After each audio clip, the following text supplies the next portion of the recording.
Foreclearing.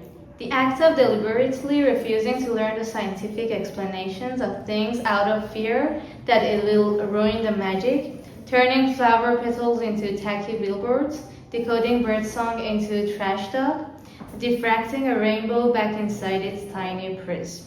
This is Braininess, and welcome to the second episode of this podcast.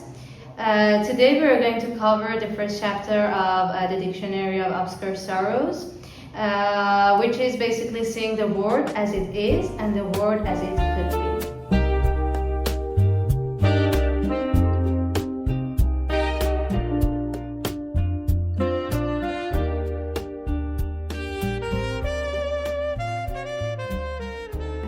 So hello, here I am with three of my friends. I have Alina here. Hello. Nick. Hello. And Mashfi. Hi. So today we're going to have a friendly discussion revolving around these words from this chapter and that we chose it ourselves, you know. So what do you guys think? Like, what are your feelings about this chapter? It's an interesting chapter. Yeah, it was. Like, I think we did good choosing these words because each chapter has a lot of words, as you can remember, and so we just came up with these words. So should we start? Sure. Okay. Do you wanna read the first one? Yeah. Okay. Trump Springer. The longing to wander off your career track in pursuit of a simple life, tending a small farm in a forest clearing, keeping a lighthouse on a secluded atoll, or becoming a shepherd in the mountains, which is just the kind of hypnotic diversion that allows your thoughts to make a break for it and wander to their cubicles in the city. Okay, that is actually really interesting. What do you think? I mean, I've had that feeling like more times than I could count since I came to this place. Yeah, I feel like, I don't know, especially like during, like when things get very stressful, I don't know, for example, with exams, sometimes I just think like, I would have been better off just becoming like a goat herder or something. Like, it's like maybe it's not too late, like totally you just relate to disappear that. overnight or something. The library in our university, if you sit on the top floor, you can see the desert on you. So I was once sitting there, I think it was 119, or was I don't know what exam was it. It was about math. I was solving these practice questions and I saw a goat herder just walking Oh my by. god, really? Yeah, because there are goat farms, Oh like my I think somewhere. And I was like, he has a good life. He was smoking, and like 4 buttons of his shirt were open. He was having the He was time of living his the life. life, yeah. I wanted that life. Yeah, no, being in the university, you basically want to turn into a farmer. Exactly. I feel like it's Because of all the pressure and stuff, Yeah. you're like, oh my god. You're saying farmers don't have pressure. They do, but not the kind of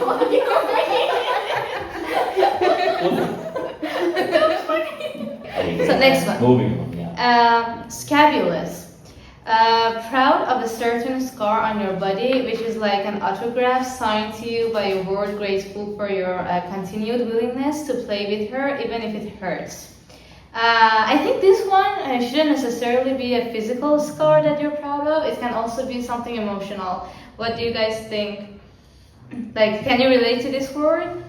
It's actually interesting. I think when you look at it from an emotional point, like all the things that you've been through in your life that has made you who you are right now. Actually, I personally relate to it in that way that all the things that I've been through and all the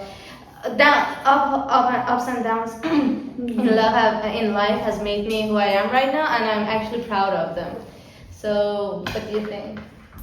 No, I mean, I would agree. I feel like we kind of are the product of our experiences. Mm-hmm. So even, whether they're good or bad, they like shape who we are. So like, even if you had like a really bad experience in your life at some point, I mean, Yeah, it's like a reminder. yeah, exactly. And you can always, I don't know, at least this is how I've always viewed it, is that you can always find some way to grow from that experience. No matter how negative it is, you get something out of it that you can take, you could take with you to hopefully, I don't know, teach you something for the future and maybe improve your life in the long run, basically. Like a life lesson. Yeah.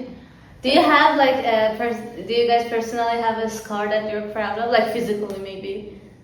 Maybe there's a story behind it, or... Like, I'm not proud of it, it's just there. Like, I have a thing on my. No, you know, for example, I mean, for some people it can be maybe they have a But like an memory. emotional scar or physical scar? Physical. No, it can be both, but for physical part, I mean maybe you save someone's life and you just have a scar As from someone them. who saves a lot of lives, you know.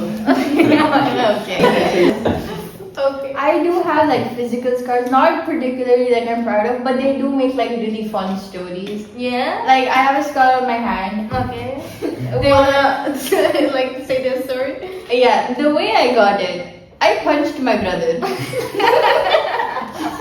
Okay. I am not kidding about it. I genuinely Did he just deserve that in that time? He deserved it. Oh, He okay. fully If deserved you're it. watching, you deserve If it. my brother's watching, he fully he deserved has it. no regrets. He felt like shit afterwards, but he fully deserved it. Basically, I was trying to go to bed, and he made a drink or something, and it was in like a glass cup. And I was like turned around, I was like facing towards the wall, and I was trying to sleep, and he like tried to wake me up. He's like, "Oh, try to drink this," and instead of like answering like a normal person, I turned around and just hit him. Oh my.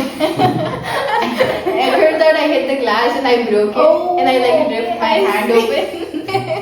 Oh my god. I have this scar in my hand where it does not, it just teaches me before I want to do anything stupid. I'm like, this might have consequences because I still see this scar in my hand. So that's just a reminder that I think give it another thought before I do Oh, so. okay. That Yeah. changes me a lot. Okay. Yeah. So let's go to the next one. So these words have kind of a related meaning. So we have Vemodalen, Maru Mori, and Treachery of the Common. Okay? So, Vemodalen, I'm just going to explain it I'm briefly. rooted in. Which one? What is it? Vemodalen? Oh, Yeah, Vemudalen. Vemodalen. What Well, did I Nick say? remembers it. Well, because it's a fun word. Okay, Vemodalen. Yeah. What does it mean, actually? It means the fear that originality is no longer possible. You are unique and you're surrounded by billions of other people just as unique as you. Okay, this is basically what this one means. Maru Mori is the heartbreaking simplicity of ordinary things. Most living things don't need to remind themselves that life is precious. They simply pass the time. And for example, like an old cat can sit in the window of a bookstore, wheeling away the hours as people wander through.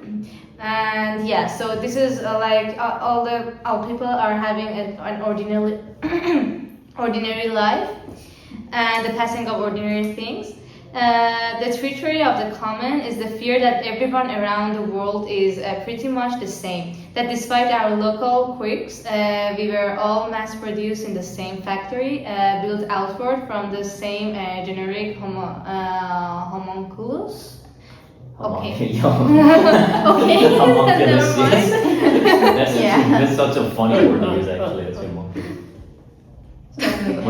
Okay. I think you're a homunculus. So, what do you guys think about the three of them combined? Yeah, so. Like all of them, like basically are talking about like the fear of being ordinary. Like after Yeah. all, we're all ordinary people. I think when you're like, when you're at the stage of life that we're at, you're kind of afraid that you're just gonna be like an ordinary person, like you're just gonna blend into the background, you're gonna have like a normal life. But then you kind of have to remember you are unique to yourself, and everyone has enough differences that you are still gonna be unique, Yeah. Yeah, and it's Yeah. not a competition. At the end of Yeah. the day, Oh, you, yeah. you should just be happy with who, like, as long as you yourself are happy with who you are and with the things that you're doing in your life, then it really shouldn't matter. You can't compare yourself to other people, or even like, I guess even if it seems like, okay, technically someone has done this somewhere else at some point. Well,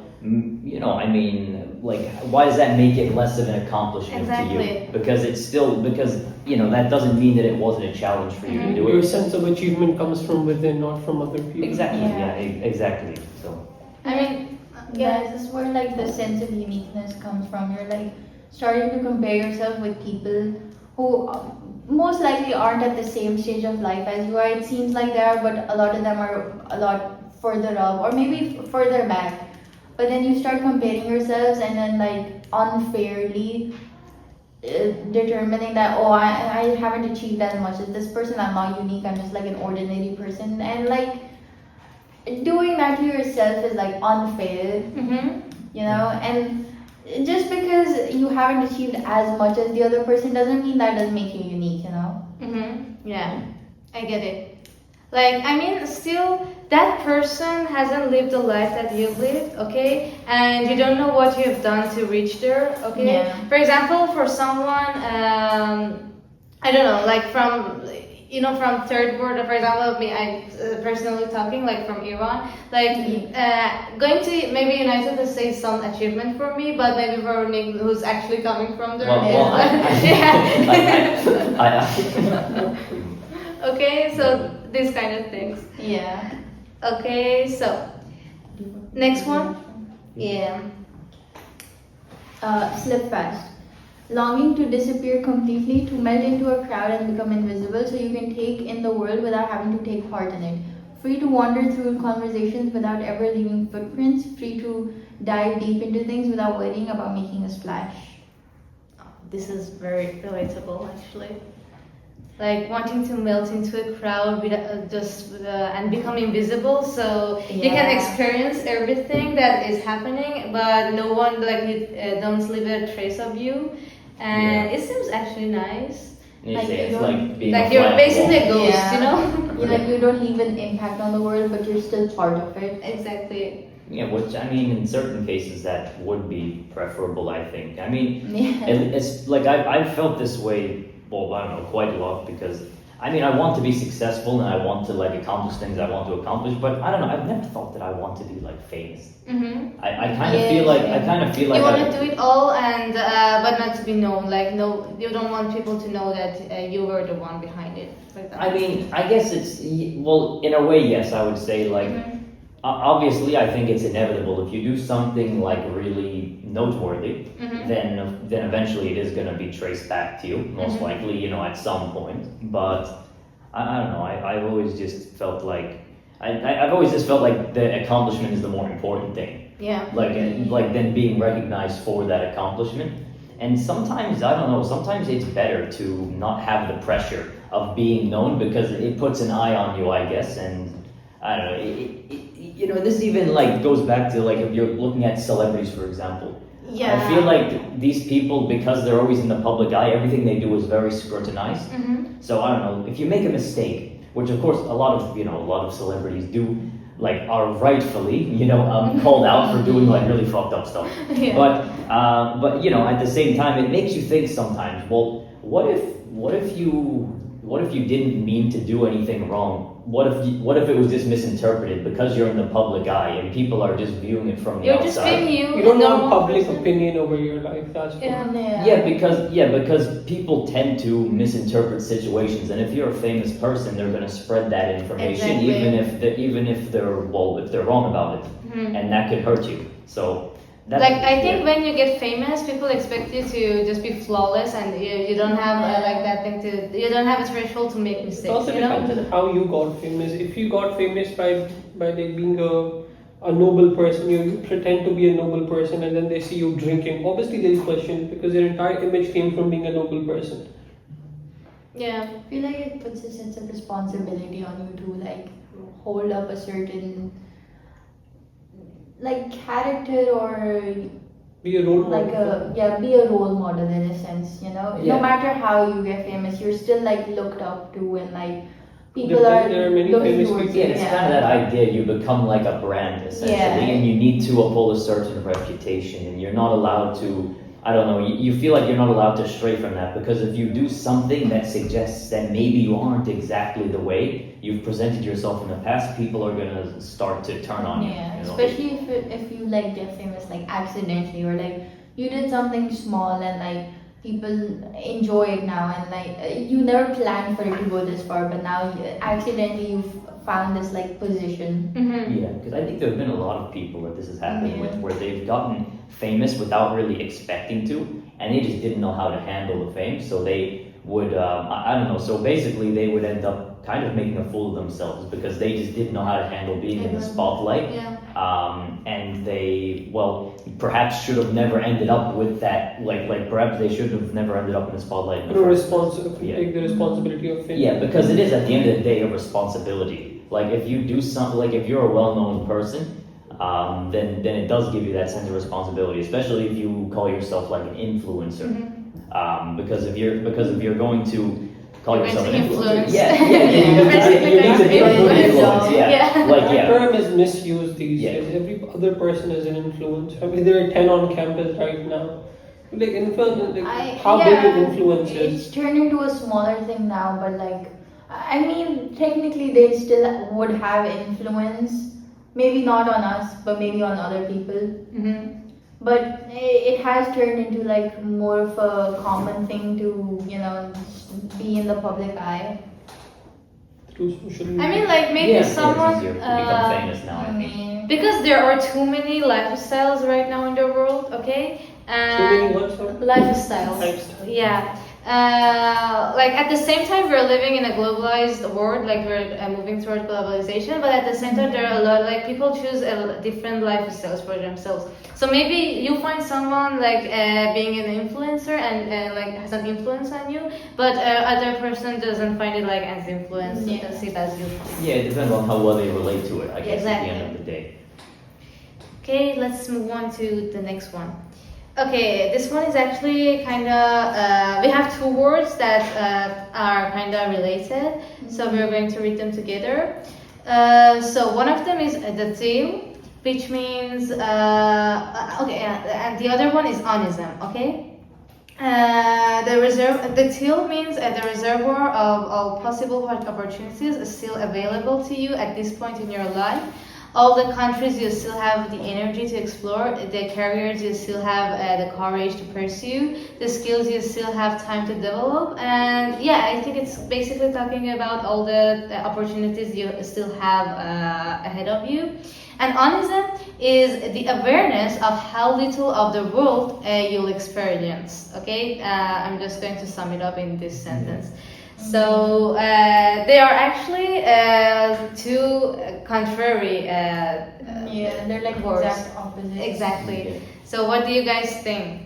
I mean, at the same time, like especially when you're in your 20s, you relate with both of them at the same Yeah. time because Yeah. you want to just experience it all when you're in your 20s. Like there are a lot of things to do. It just you want to go to all the mountains that there are. You want to do all the things that are out there. But at the same time, you know, like you don't have much time to just experience it all. It's like you Yeah. have this world of opportunities and like a bunch of like ways and paths you can go. But then at the same time, for some reason, at this age, we all feel like we're like running out of time. Exactly. And like, oh, I need to choose something. I need to do something that and keep like consistent with it and keep like a pathway going. But then there's so many directions you could go because there's so many things you can do. Won't you agree that this is the time to choose that direction? I mean, yes, but also no. There's so many things you can do. You might change your mind later when you're like older. Like that is that the point of the thing, right? You choose, you make a decision, try everything. Isn't that the point of like, having so much to do? Do a little of everything and figure out what you like best. I mean, yeah, that is one way to look at it. I mean, you know, the thing is, until some age, you still have the opportunity to just drop something and try something new. Okay. But at some point, you just find yourself that realizing, oh my God, I have to figure my life out because I'm running out of time and I need to settle down, you know. And you just become aware of the fact that not just a little part of the world you get to experience, not all the things Yeah, that you have eventually in you your do mind. need to choose a path. Young I guess. people like me and Alina, we have like we're in university What's right that now. supposed to mean? People are old. Okay. Yeah, this is what happens. 22 is considered 22 is old. It's like you have like good 3 years to You're turning 26. Hey, I've experienced plenty before this I'm place. sorry. Yeah. He's experienced more than us. Yes. Yeah. I think at this age, I'm just giving our own perspective. I mean, we don't have anything to worry about. So do you relate with these two words? Like both of them? I Can you? completely forgot what the words were.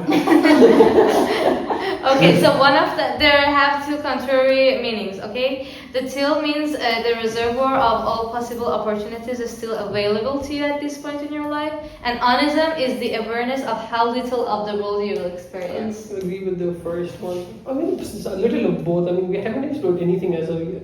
We try to explore more. I and mean, more as yeah, we go. just when you think about it, we have already like experienced a lot of things. Like Yeah. you know, immigrating to another country, studying there. This is all like an More achievement. than the I think normal sometimes you person. need to give Exactly, yourself not all credit for people that. do this. Yeah. But at the same time, you feel like, oh my god, and there is a bunch of other experiences that I Yeah. haven't experienced. Because It's we've been like- exposed to too much, right? We see someone who's roaming around Europe and stuff like that. We want to do that because our imagination is so big because like social media, like the digital age, that's the old people call it. So we just know someone may call it the digital age. You're exposed to everything. So you would want to do more and more and more and more because we're aware of it. It's like the world's at your feet, but you're like running out of time, basically. Yeah. Yeah, I won't agree to the idea of running out of time, but I would agree. As you grow older, you do start feeling like you're running out of time.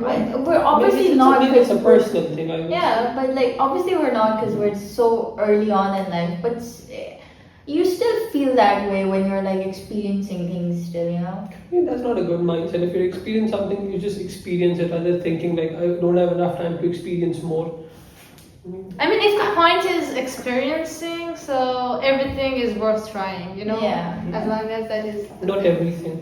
I mean, it depends. Yeah, I guess it all depends. If it falls within your own boundaries, then yes, of course. Yeah. You shouldn't go outside of your boundaries, so like your own or outside Yeah, of your definitely principles. was just but- walk. moral high ground. Yeah, Yeah, you exactly. wouldn't pass your boundaries. Yeah, but as long as it falls within that, I feel like you should never be afraid to try something. Because yeah, I mean, at the end of the day, yeah, we do have limited time. We have a lot of time.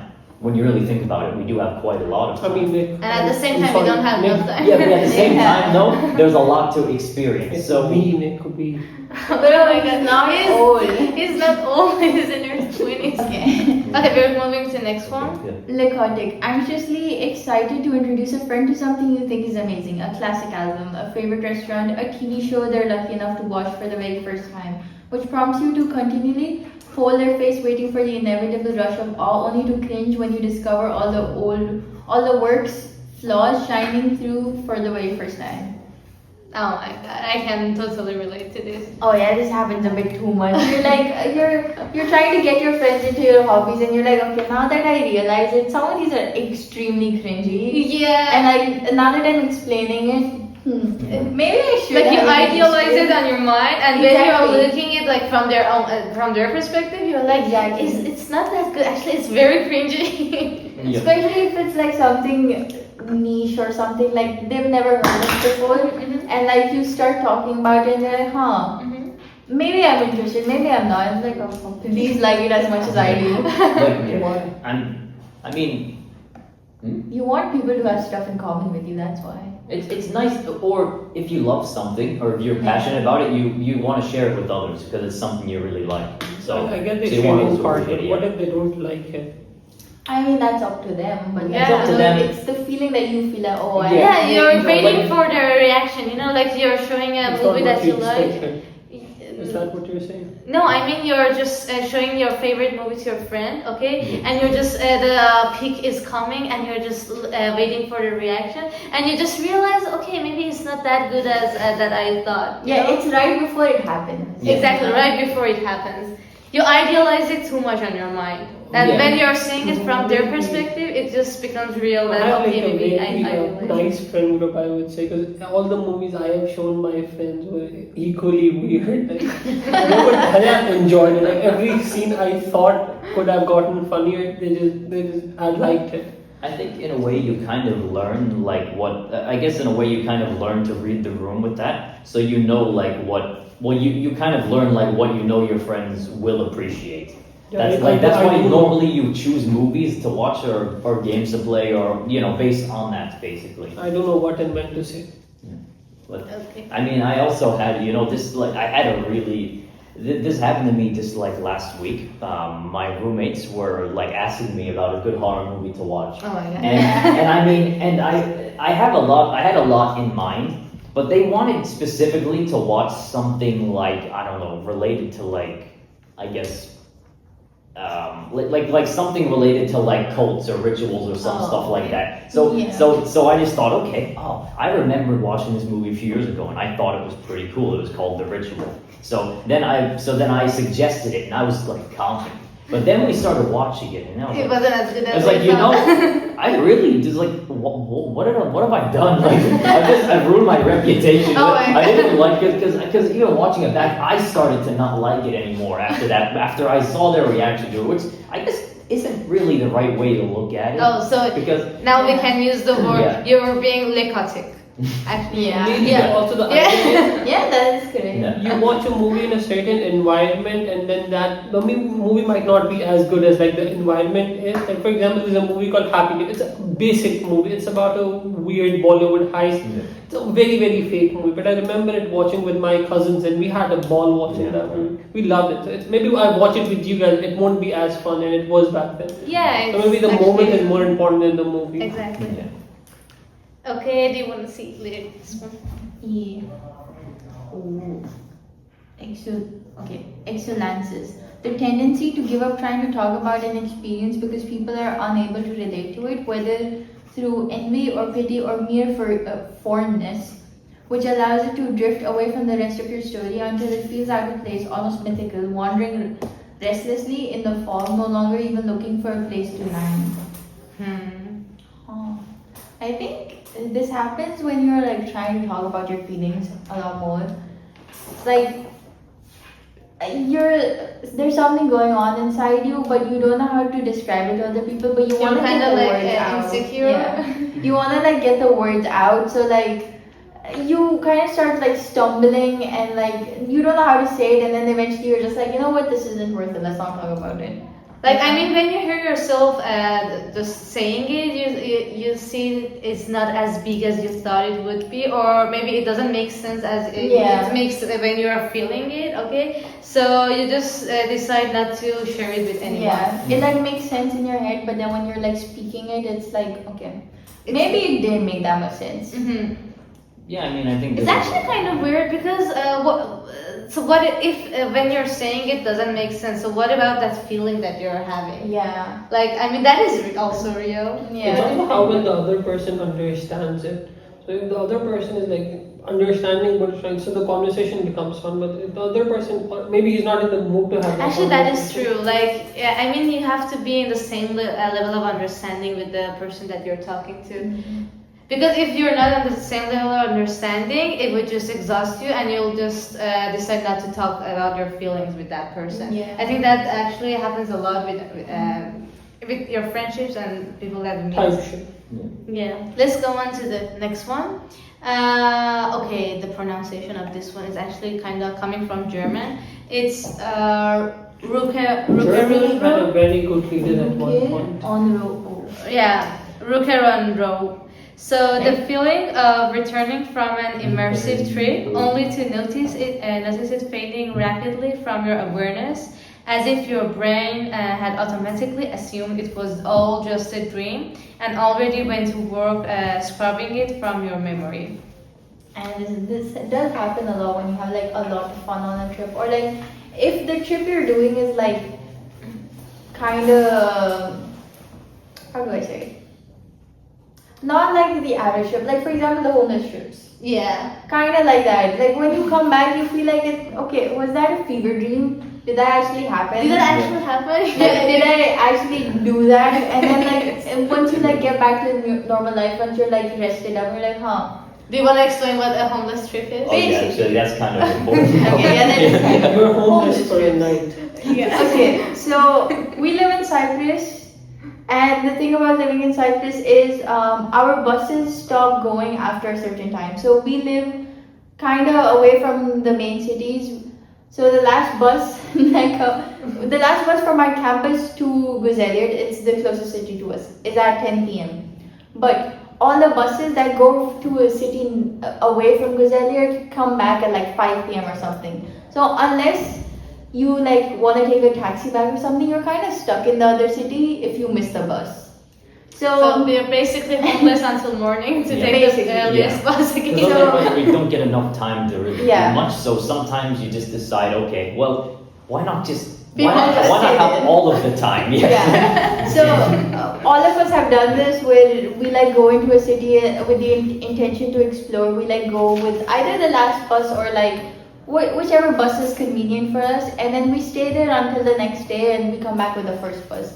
Basically, you get the entire night to explore and like go anywhere you want, and then come back the next day. It's pretty fun when you think about it, but then when you come back, It's just you can't believe that you actually Yeah. did it. What do you say about it? Like, yeah, I believe experience. what I did. It was spontaneous. It was fun. Yeah. Yeah, no, we I'm know, not saying like, it's not fun. it's It's not not- the Because most for me, I don't Yeah. have that. Like, homeless trips are not like very exciting to me. Maybe I've had like 4 or 5 of them. I think maybe you've just gotten Yeah. Yeah, it's just like homeless if out. nothing like really exciting happened, so I would just be like, yeah, it happened. I wouldn't like think that much about it. I mean, it was weird at first, but then once you're like doing it and then like you're having fun and then you come back to like, okay, I did that. I did something spontaneous. Yeah. Let's not do it again. Like how out of the ordinary it is for you to do that, then maybe that depends. For me, Yeah. I don't think it would be that ordinary. Like I would think of I mean, myself as a what about the spontaneous first person. time you did it? The first time, it was fun. So yeah, I didn't come and think like, oh, I did like something too weird or like too. No, that's not what we're saying. No, We're that's saying not- it feels like a dream. Yeah, it feels like a dream. Like it has already passed, and when you think about it, it seems like it happened. Like you're not sure if it Yeah. actually For happened. me, I or don't not. think the homeless trip would be like that good of an example. But like I've had other trips where we had so much fun that we like it does not seem real. Like you had like too much fun with like 2 of my friends, Razak and another. Like so much fun, you're like questioning yourself. Like it actually happened. We do like so much of like this crazy stuff. Hmm. Yeah, that happened. Homeless trips are just too basic. Like you don't do anything crazy in there.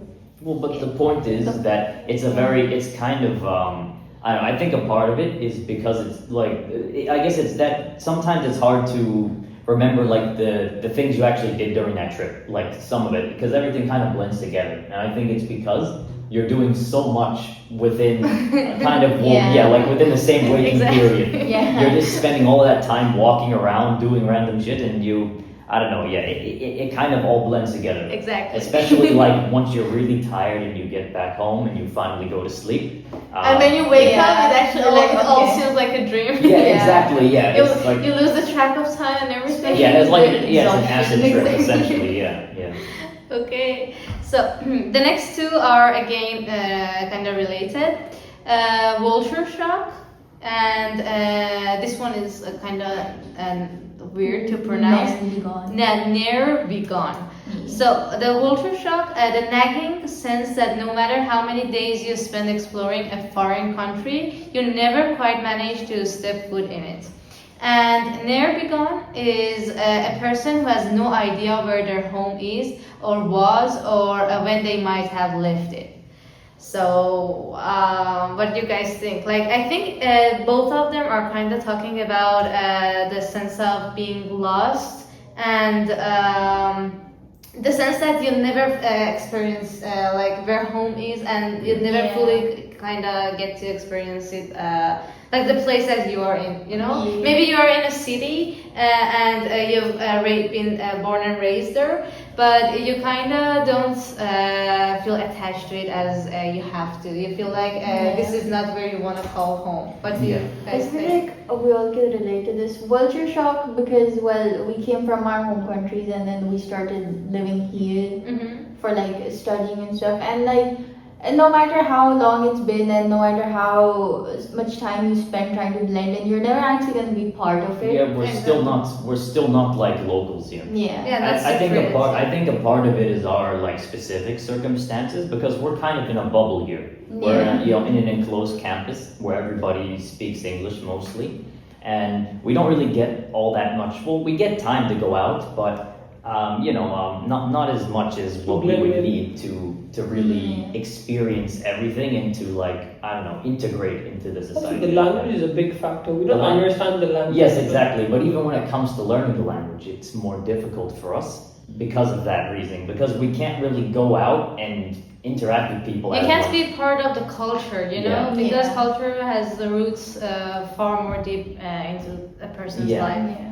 And plus, I think when you're in an unfamiliar place, the first thing that you're gonna do is probably look for something familiar or something close to familiar, which is why Yeah. a lot of us as international students tend to kind of band together instead of interacting with local people because, well, we can relate to other international students more Exactly. since we're all in the same situation. Yeah. Which kind of, again, feeds into that more though, where then we don't interact as much with locals, so then we don't integrate as much as maybe we could have if we were just living on our own, like within the city, just going about our day and interacting just with Exactly. locals. So, Yeah. There's also Never Be Gone. I think we can relate to it because we live in places that are also different from where we belong to. Like, Yeah. but me and Mushrif, we don't live in Pakistan. We live in Saudi instead, and it's like, yeah, we've lived a good portion of our life in Saudi.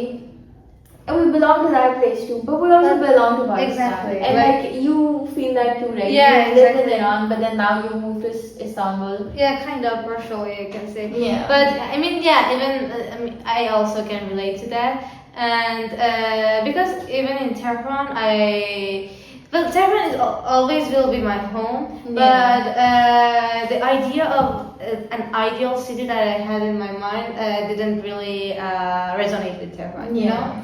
So I also Yeah, it's like we have our identity tied to our home countries, but then we're living in a different place. So you're like, okay, what counts as home? I'm more familiar to the place that I'm living in now, but I also belong to this separate city. So it gives you a sense of confusion. It does confuse you when you're like going back and forth, and you do have like this sense of that you're I would feeling say lost. home is where the family is in the simplest form. Like wherever my family lives, I would call that place home. Like I don't have like That's sweet. as much as Yeah. I wish I could view it that way. Okay, so let's move on with the next one. For clearing. The act of deliberately refusing to learn the scientific explanations of things out of fear that it will ruin the magic. Turning flower petals into tacky billboards, decoding birdsong into trash talk, diffracting a rainbow back inside its tiny prism. So, And this happens so much. exactly. It's like when you're trying to describe something and people start putting their like scientific lingo and like, man, let me just have fun. Yeah. You know, like with the concept of love, you know, Yeah, I think exactly. that's what we can Yeah, relate to yeah. a lot. Yeah, I really don't want to know. I mean, yes, it sounds ignorant sometimes when you think like when you say it that way. Yeah. But it's true though. I mean, why would you want to ruin the Yeah. magic? It's such a special feeling. Exactly. And when there's certain things that when you over-explain them, it kind of ruins that magic. It makes it seem kind of mundane and normal. Like yeah, when- it's just you know that okay, it's kind of like some chemical thing is happening inside Yeah. my body that's Yeah. and I hope Yeah, because really, when you think about it, you can do that with pretty much any feeling Yeah. or any or anything that you're experiencing. And if you do that with everything, I don't know. At least this is how it's always felt for me. It just kind of it makes everything seem a lot more meaningless. If Yeah, you- it takes the yes, joy out If you of try to, things. yeah, I exactly. mean, we are human after all. I Yeah. think that's what differs us. And actually, the whole point of this season and this book is revolving around the feelings. Yeah. And so we kind of need to feel, and we kind of need the magic, even though if it means we have to fool ourselves, you know, Yeah. we make a fool out Yeah. of Although ourselves. I will say that there are some times where I think it can be helpful. But like it's in specific situations. Like if you're Yeah. experiencing something negative, Mhm. sometimes it helps to understand what's going on in Oh your yeah, mind. you're right. That Like is if- why therapy is. Yeah, exactly. Mhm. So at times like that, I think like it's actually, it's on the contrary, it's very important to understand what's really happening. I would also say even if you like love someone, it's better to understand you not as scientific is a big word, but like I don't know what the feeling is like actual love or is just infatuation. So maybe like those theories of what these science is behind love explains it and makes you better understand what the feeling you have is. Mhm. To a certain point, yeah, that does help, but Also, if you start giving explanations to everything and if you start taking the joy out of everything, you're gonna stop feeling excited about things. You're It would gonna actually stop- turn into a negative feeling. Yeah. Not really. The thing is, you can just justify everything. For example, you have. You will be disappointed, you know? Yeah, you'll be like, you- oh, this is part of being human. What's Well, so everything is a part of being exciting? human, right? Like if I do anything, you love someone, that's a part of being a human being. But leave the joy there.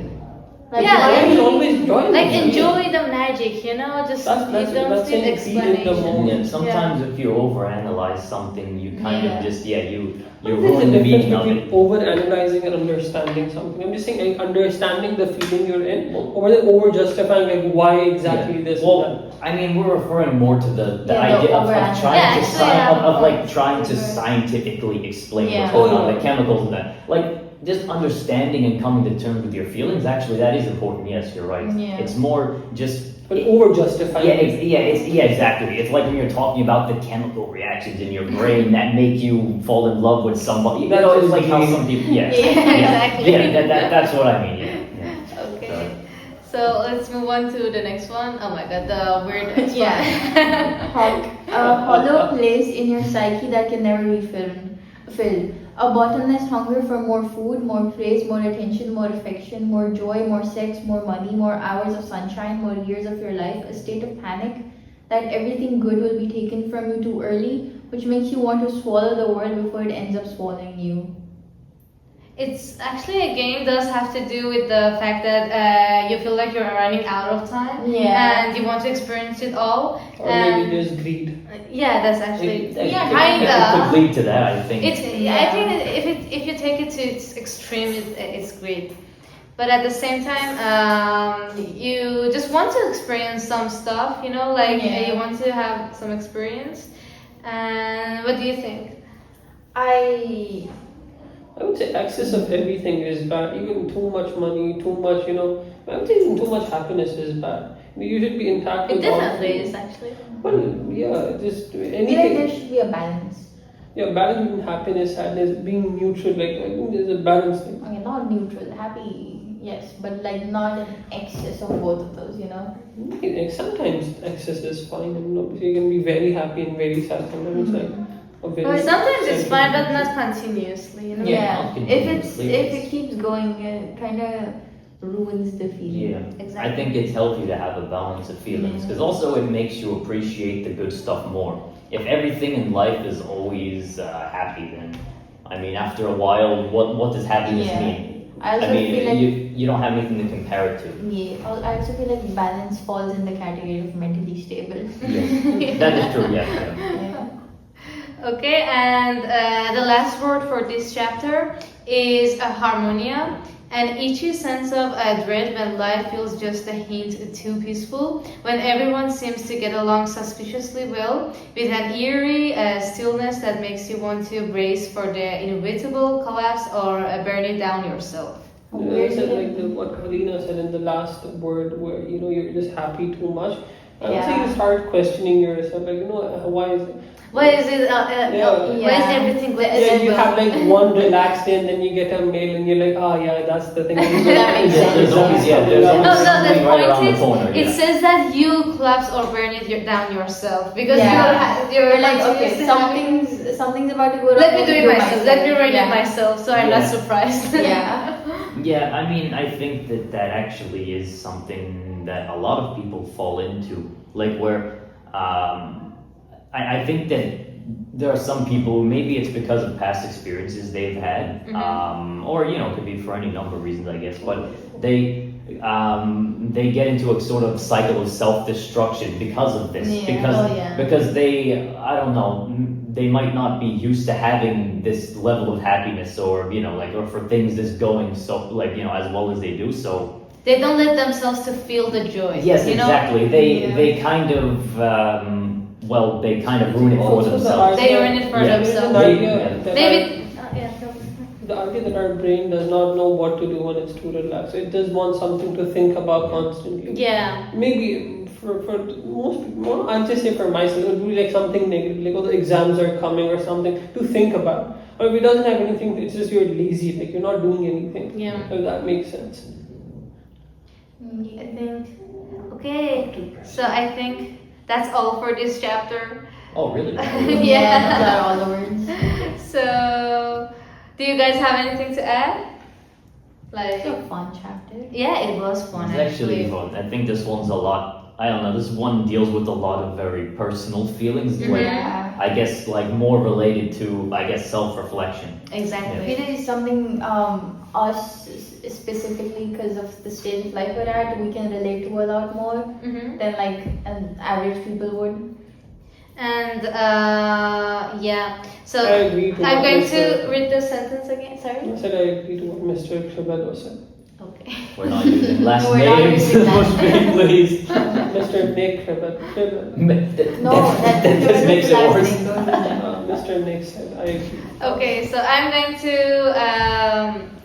like End the podcast. end this episode. Thank you for listening, and see you in the next one. Okay. Take care. Bye.